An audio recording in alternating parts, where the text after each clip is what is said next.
All right, let's dive into something that's, well, it's a little unsettling. It's this idea that the very way our brains remember things is changing right under our noses, and we might not even notice it's happening. Whoa, that's a pretty heavy thing to say, right? It basically suggests that your entire personal history, the stuff that makes you, you, might not be as real as you think. So let's dig into that. So first up, let's talk about these lying memories. The core issue here is that our own personal recollections are just becoming less and less reliable. But what's really wild is that this isn't some kind of biological glitch in our brains. Nope, it's a cultural thing. I mean, really think about this for a second. Have you ever been scrolling through old photos and you see one and you're like, oh yeah, I remember that picture. But do you actually remember being there? Can you remember the feeling, the sounds, the smells, the actual vibe of the moment? Or do you just remember the photo? That little disconnect? That's exactly what we're getting at today. Okay, so how on earth did we get to this point? To really get a handle on the effect, you got to look at the cause. And the cause is the world we live in now. A world where pretty much everything is on the record. Yeah, this is just our reality now. We don't just live life anymore, do we? We document it, we archive it, we basically perform it in real time. Every single moment, from making breakfast to a huge life event, has the potential to become a piece of content. And these are the tools of the trade, right? Photos, videos, even our messages and notifications. Our phones have become these memory-capturing machines that we carry around 24/7. They're constantly creating this digital twin of our actual lived experience. And this is where it gets really weird.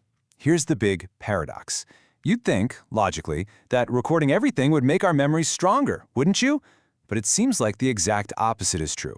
It's almost like the act of taking a photo tells our brain, hey, you can clock out now. The phone's got this.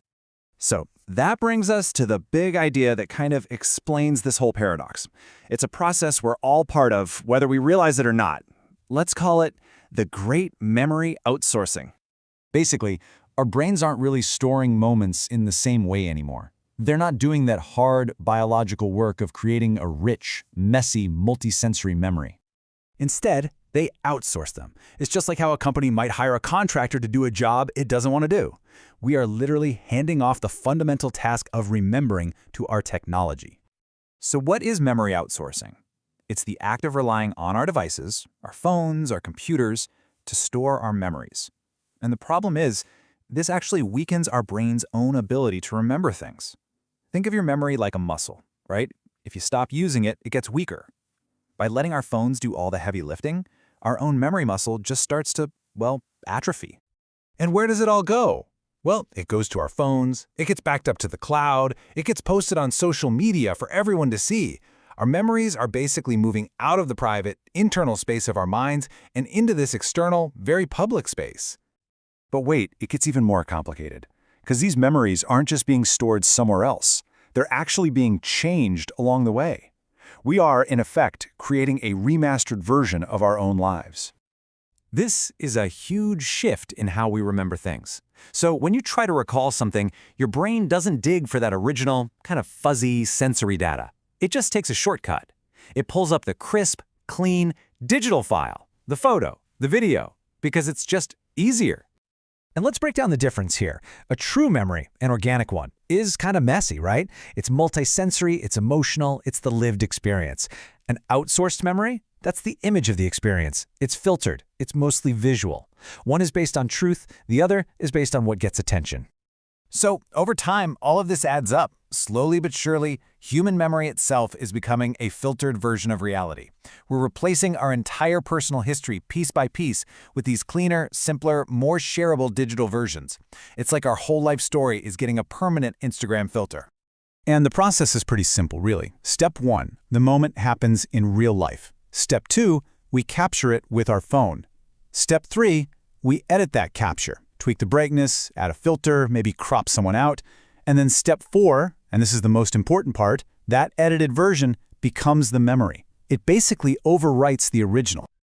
And that really sums it all up, doesn't it? These new memories are optimized for attention, not truth.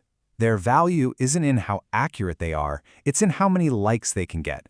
A memory has been turned into content. So, where does this all end up? What's the final consequence of all this outsourcing and editing and filtering? What does it mean when we start forgetting to remember? Well, it comes back to that muscle. When our memories move from our minds to our devices, the mind literally forgets how to do the job of remembering.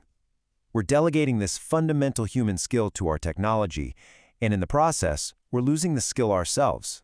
Which leaves us with a pretty big and kind of scary question. What happens when we forget?